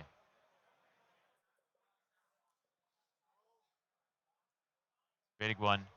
A hammer? Right. No. Double support, so... the dice turning against G here. I think this is definitely going to be an attempted kill on Yularen right away. I believe you have to. Yeah, using Gulgak as he is incredibly accurate here. I think he has cleave as well. He does have cleave, yeah. So this will be 3 for hammers with cleave. Oh my goodness. With two hammers and a crit, the dice. So he could 2 crits this one, to reduce the damage. No. Not an option. And with 2 fighters gone, once again, early on, it'll be fighting tooth and nail just to score anything at this point.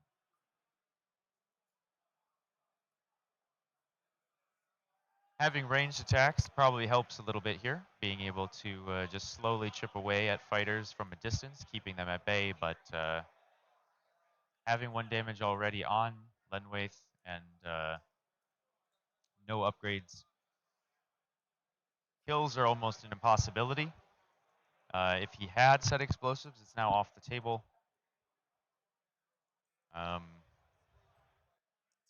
Generally not looking good.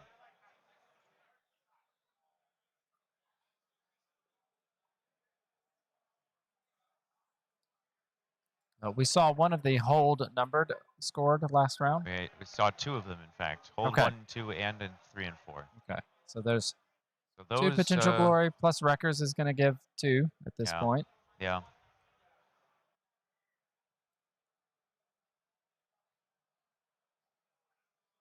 Some surges that are still available, but maybe not likely. Yeah. It's there's still glory to be scored, but being down by 4, just even getting caught back up, it's going to be pretty tough. And that's assuming that you can somehow survive all the attacks right in response.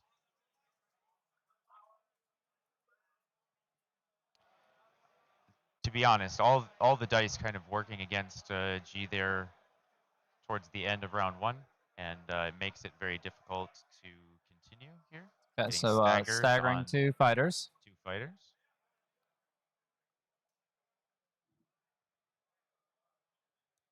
That is what's the name of that card?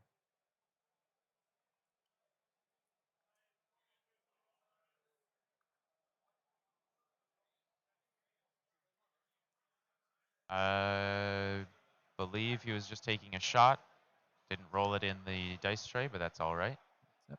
We got 1 block in defense. Not sure what that was. Just came out. Yeah, some card coming out. Accurate. Agile. Agile for the defensive reroll. We got accurate on Septimus for his reroll.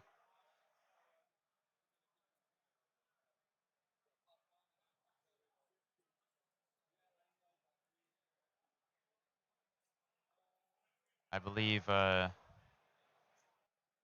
G discussing with his opponent about saying that the game is essentially lost. Yes. I mean, to have extra dice and the damage is pretty wild. Is this with a twist? Is going for the kill here. Crit success. The reroll will say. Just the crit success, but yeah, and again, no defense success. Every single dice he's rolled for defense has just been the double support instead of a actual success, and that is tabled early on in round 2. And I believe there will be 2 more bounty that he can score for G, but obviously 2 would not be enough. Yep. So bit of a rough game here. Yep. Just quickly playing through the remaining activations. So focusing just to get to whatever he can get to. Yep. But not the result that Guillaume was hoping for. Some visible frustration with some of the dice, and understandably so. Right. It feels incredibly frustrating when you feel like there's nothing you can do.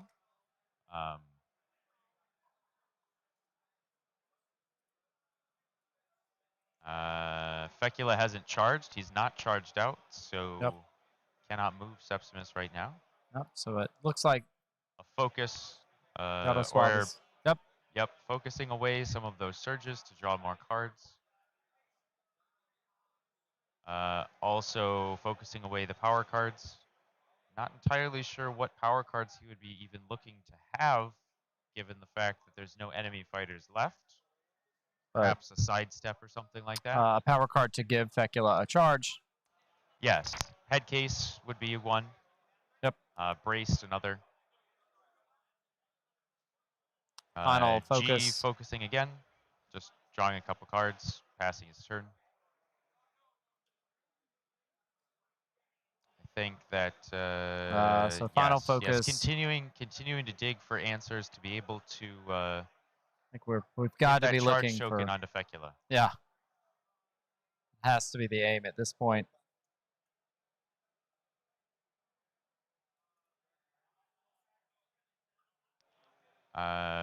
But seeing as how this is only round 2, even if he doesn't see it here by the end of the game, basically guaranteed to see it. But I suppose if he doesn't score it here, so he gets Fields of Blood, which is just for one more. The score. So the Cataclysm tracker going up, he has the underdogs. He will get a score for that, and he gets another 2 there. So, but I think that is literally all the glory remaining for G, and that will put him up to a total of 7. Perhaps 8.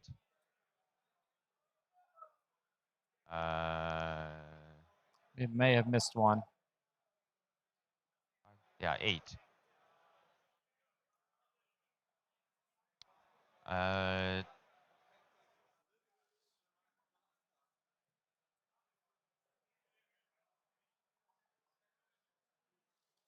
I don't know if it was a final score of 8-10 or 8-12, but either way, another narrow victory in terms of total glory. But yeah, getting head case out to then allow for 2 more score points, or yeah, 2 more points scored in round 3. But Yep. Um, So I think we have to assume the final glory. I think it's 12. 12-8. But I think both players just quickly talking through everything that had happened, trying to debrief the game. Always good to have a little bit of decompression, to have that conversation at the table. Genial conversation from both players, but Yes. just some frustration at the dice, I'm sure. Yep. But very well played from both players, despite the fact that G wasn't really able to do a whole lot there. A grimace of defeat coming from G at the table, which is understandable. Very understandable indeed. It was all right, well played folks, by all. We will be heading to quick break, letting players sort of decompress, probably go take a bathroom break, and then we will ask if either one of them would be interested in an interview, and we'll take it from there. Stay tuned. Be right back.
All right, folks.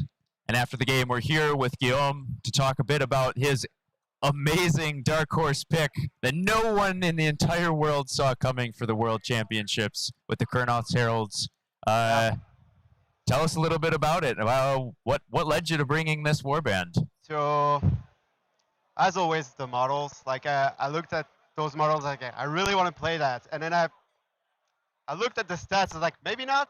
And I think that was most people's thought. I prepped Soul Raid for yeah, a lot of the pre-Worlds time. Sure. And it was a last-second decision of saying, you know what? They're on my painting desk. They're looking at me. I love them. Yeah. I had some decent success, like when I was trying them with sometimes Blazing Kata, a little bit of Emberstone Kata. I was like, you know what? I'm going to take it. I'm going to go ahead and have fun. I'll regret not trying for a good paint score if I don't bring them. And to hell with Top Cut. But it kind of turned out the other way around. I didn't make showcase. I was very bummed about it, but obviously I had a very good run into the pool stage. Yep. I had a good first game of the Top Cuts. And, well, the game that you just saw on stream, that was not the best. No. Not my best showing, but I feel like I played the game I had to play. Yes, absolutely. Yeah. So tell us a little bit about this deck pairing. Emberstone Kata for a warband that has most of its fighters on one dodge. Yeah. So there's two aspects to that. First of all, you need to find a way to force people into your territory. Sure. So the best way to do that is to have more passive glory than them. That's kind of the only way to really do that. Yeah. So obviously Emberstone Kata has the most of that, maybe some pillage, but so yeah, I was looking into that pairing, and also Emberstone Kata fixes some of that one defense dice problem because you got agile for the reroll, but you got sharp reflexes, put them on 2 defense, and obviously you got auto conviction. Yes. Despite with Era, where you can pick up your Cataclysm pretty fast if you're playing on the Aqua Garanis board. Yeah. So you're very fast on 2 or 3 defense dice. So it fixes a bit of that problem. And it has also all the goodness that you would want to see for a warband that can hit with a lot of damage, great strength, keen eye. So they're really good upgrades and positioning shenanigans. So they also have that on their war scrolls. So it's kind of a mix of piling on their strength and trying to fix their weaknesses. So obviously it forces your positioning a bit, because you need to be on the tokens. Yeah. But you also have the opportunity to really play flex and take advantage of their very, very, very good attack profiles. Yeah. Especially when they get inspired. And you're going to get your inspire because they have to come to you. Otherwise, you win the game. That's kind of the whole idea there. Yeah, absolutely. So we saw in the first game that you were playing there, you were basically having to do this whole run around of trying to play sort of a keep away game. Has that been a common theme for you throughout the tournament, or is it mostly? Not at all. So usually I really stand my ground and hit stuff and kill stuff as well. And I was really able to clap back. Maybe I'm seeing it in a bit biased way, but I feel like my dice abandoned me for both games.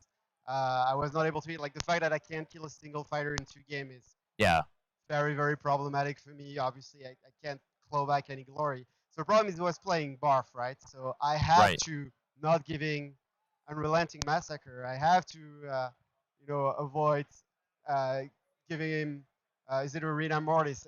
So it is like creating a little bit of a difficulty because all the other matchups I was charging out, and I could still take an extra big shot with my leader with his range 2, probably inspired by that point.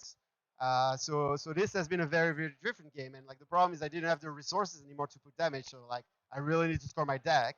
And try to, keep it close, and I did like by 1 point in the first game. I mean, second game there was really nothing. I've done all his attacks, hits absolutely everything, even when the odds were not really in his favor. Like he was rolling into guard, he was rolling into supports, and without support himself, and like he hit absolutely everything. Absolutely Nothing everything. I could have done at that point. He got 2 clutch, priority rolls. When I was the underdog, and so this hurt me as well. Otherwise, I can start putting more upgrades. I can start surviving. Maybe kill Golgok, and he doesn't get cleave. Like so, Yeah. It was a rough situation for me, but Sort of a rough last game there, but well played regardless. Sometimes dice. You know that you can't always beat the dice. And, we're playing a dice game, and like I feel like I've had my fair share of decent dice for this entire run. Obviously, you don't win 7 games in a row without some help from the dice, or at least some very even dice at minimum. Yeah. So this was my game to be unlucky, I guess. Fortunately, it happens on stream. Fortunately, it happens in the round of 8. But I'm still really, really happy about the entire event, and got a couple more. Try to finish on a positive note for sure. I'm sad. Obviously, I was really hoping to push it all the way, but again, I'm happy about my games that I played against Wormspat. I don't think I made much mistakes. It's just like sometimes luck doesn't cooperate at all, and that was rough. and probably a fairly tough matchup for any sort of more aggressive strategy, or for fighters who are hoping they can get kills, where sometimes getting kills on Wormspat is just extra difficult. Yeah, so I have the damage output to go through their damage reduction.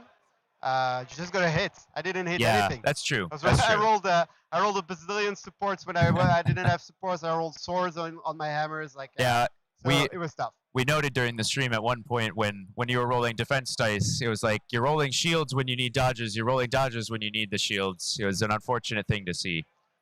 It's. I mean, Wormspat are really strong. I don't think Barf is their best pairing. I think that I denied enough scoring that I was close to winning both games. Even the game I got completely tabled. I end up 4 glory behind. Right.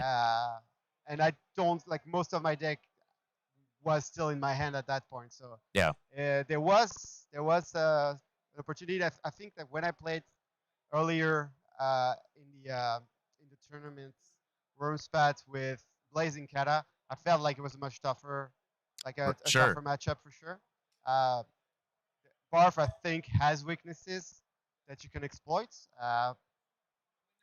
Early was not enough. So yeah, but sometimes the aggro plan just does what it has to do. Absolutely. So knowing that there's a lot of people who are loving the models for Kurnoth, similar to your choice for just saying, I love these models, is there any advice that you have for anybody who's been looking at these but thinking, I don't really know what to do with these, they maybe don't look so good on paper? It's really going to depend on the environment you're going to run into. On a large event like that, where you need to have an answer for everything, it's going to be really difficult to go with another pairing. But Blazing Kata can work well if you're not running into too much holds. The problem really is Pillage and Plunder. Just generally, it's going to outscore you on everything. Yeah. And it's obviously still very, very prevalent. So really, if you're thinking competitive event, I really recommend Emberstone Kata. You just got to learn to play with your positioning, play with your deck, and you're gonna still kill a lot of fighters even if you're trying to hold. If you're playing for fun, they have so many pairings that can work well. Obviously, Hunting Grounds feels designed for them. Right. Hunting Grounds, I think, gets turned off at a competitive level. But if you're trying to have fun, Hunting Grounds Emberstone is fun. Blazing Kata is fun. You can even do some funky things with Deadly Synergy if you want to. Just banking on the fact that you've got some range to still hit things when you're close to them, and eventually make sure 2 fighter dies and your leader stays the only united fighter because it's the only one you've got and you can kill everything. Yeah. So they have a lot of possible options. It really depends the environment you're going into. Absolutely. Well, that's some great advice for anybody out there. Anything more that you'd like to say to the folks back home, or any more things you'd like to say about the tournament as an experience overall? Well, I would say go to your local events, get a ticket. It's a lot of fun here. This is a great event. I think they're improving year after year after year. Go get one of these. There it is. Obviously, First Worlds 2023 was a learning experience for everyone. Second Worlds, the meta of the very early Yes. version 2 was maybe not the most interesting situation, but like in these worlds, it is great. Like we see a huge variety of warbands, like making top cuts. Obviously, there's some strong warbands, but yeah, the meta is very open. I think the game is in a good spot. Like we're back, I think, almost to the fun that we had end of version 1. Yeah, really looking forward to the future of the game. So go to your local store, go to your local events, get a ticket, come next year. Absolutely. All right. Well, thank you very much, G. We're going to try and move on to another interview here, and hopefully good luck for any more games that you play now that you're bumped out to the other pool and you can just have some fun the rest of the way. Absolutely. Thank you. All right. Thanks, guys.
All right, and we're back, and we've got Yarosław from Poland, who was just on the stream, advancing to the semifinals for tomorrow.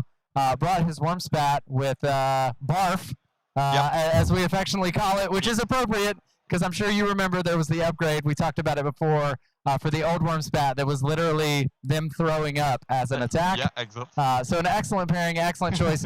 Before I get chatting with you, if you want to say hey to the stream, say hey to anybody that's watching. Hello to everyone. Witam wszystkich z Polski. All right. Let's jump in. I've done this for all of the guests that we've had on the Battle Mallet podcast. We're going to start with the first question. What's your earliest memory of board games? So it could be chess. It could be like a Candyland or something like that. To be honest, I haven't started with board games. Okay. I've started Warhammer with fantasy roleplay. Okay. And I've started it like in like 13 years old. Okay. Yeah. The first memory from card games. Yeah. It was Magic the Gathering. Okay. I've played it for more than 10 years. Okay. Then switched from Magic to Hearthstone online. Okay. And to Underworlds. There we go. Okay, yeah. So that was going to be my next question: is when did you get started in Underworlds? Were you from the beginning, or in the middle of Nightvault? In the middle of Nightvault. So this is second season. It's Yeah. A long time. Yeah, yeah. But that's been a theme. Everybody that I've talked to, either in the chair here or even just in the event, a lot of the players that are here actually started in Nightvault, not in Shadespire, which makes sense. I think the game was probably at its peak popularity then. You were seeing it played a lot more in different stores and things. So it's interesting to hear that trend continue. So, all right, so you got started in Nightvault, and now you find yourself here at the World Championships of Warhammer, the third year of that. You brought Wormspat with Barf, as we talked about. Talk to me a little bit about that choice. Where did it come from? Was it a team decision, or was it your own choice, or some combination thereof? A combination of. Okay. Yeah. There are 4 Wormspat in the tournament, and 3 of those are Polish. Okay. So yeah, and all of us took different deck pairings. Oh, interesting. Yeah. Each one of us had a different style of playing. I don't like hold. Fair. Yep. Let's just try to smack each other up. Yeah. That's my play style too. So Barf, it was either Barf or Blazing Raging Slayers. Okay. Yeah. So the accuracy. Yeah. So yeah, talk to me about that a little bit. Why Reckless Fury over Raging Slayers? Better scoring. Okay. For me. Yeah, that's true. I think it's easier to score some things from Reckless Fury. You don't get a reroll, but yeah, something for something. And Blade Catcher. Oh, right. Blade Catcher is crucial. Just like at some point. Yeah, sorry, no Grievous for you. Yeah, exactly. That's cool. So, all right. So, you've made it here. You advanced through the first 2 rounds now of the championships. Talk to me a little bit about your path to get to where you are qualifying for the semifinals tomorrow. Yeah. My God, I don't remember whom I played with. Oh, that's funny. I can't blame you. I barely remember the games that we've streamed. So. Yeah, I remember the warbands, but not the people. Sorry, that's okay. Sorry, guys. It was Zondara. Okay. And the Raising Zombies were a nightmare to get rid of because inspiration for me was practically impossible. Oh yeah, fair. Because they go out of action. Yep. Well, then they come back and they don't count as being out of action anymore. Yeah, exactly. So that was a nightmare. But yeah, still, I was able to kill them just by smacking them. So, right. Yep. Worked. Second was Tundrik. And he was scoring like crazy. Okay. He was dying, but still scoring like crazy. It was a very good deck on Hunting Grounds and Hold. Okay. Yeah. Okay. Yeah. I think that's probably about the only way that you're going to be able to play Hunting Grounds is with something that's heavily hold, where you're going to be able to outscore your opponent if they don't come in. Tundrik is very good with it. Not top tier, but it's still very good. As I said, it scores like crazy. Yeah. Cool. Any other standout matches from your road up here? Yep. I've lost to James from England with his goals, the Grimwatch. The Grimwatch, okay. Yeah, that was 2-0 for him. Oof. I tried the brute force to just kill them. Yeah. And that didn't work. I was really pissed about it. Couldn't sleep. Thought about that match. Got him for the first match today. Oh no. And tabled him 2-0. Oh good. Yeah. Who would have thought if you don't kill the ghouls, but only injure them, you can inspire. And inspired Wormspat is absolutely crazy. Yeah. As soon as so you're taking accurate fighters and making them more accurate. and then increasing their defense. And they are the only elite warband with 2 shields on everybody. Oh, that's true. Yeah. Nobody else got that. And with the damage reduction, they are very hard to kill. Yeah, and then you know, occasionally imagine getting the lucky stand fast, right? A crit and a shield. Yep. So now you can reduce the damage by 2 to a minimum of 1, but still like. That was my experience with Michał on the last day yesterday to get to the finals. Okay. Our second match was decided by just like that. He needed to overrun me to score strip and broken prospects. Yep. And roll the crit. I rolled the crit shield, and that was it. Yep. Yeah, that'll do it. That was the second game, and I went through. Yeah. That's cool. Well, advancing to the semifinals tomorrow. You know, it's early yet. You've got plenty of time to rest as you need it. Yeah. Yeah. Definitely, we need it. Yeah. So that'll be good. I guess before we let you go, any standout moments from the game you just played? Guillaume played the first game absolutely brilliantly. Right. Only because I had the answer for everything he did, and he did everything correctly, blocking most of my end phases. Without even single of those cards, I would have lost it. Okay. Yeah. Yeah. I'm pretty sure of that. Yeah. Okay. The first game was a chess game. Yeah. It was amazing to watch. I can tell you that. So I can't imagine what it was like to play it. Well, cool. Well, thanks so much for agreeing to be on the stream with us on the table and chatting with me. So at this point, we'll say goodbye. We'll take a break until tomorrow. Bye-bye. All right. Thanks, everyone.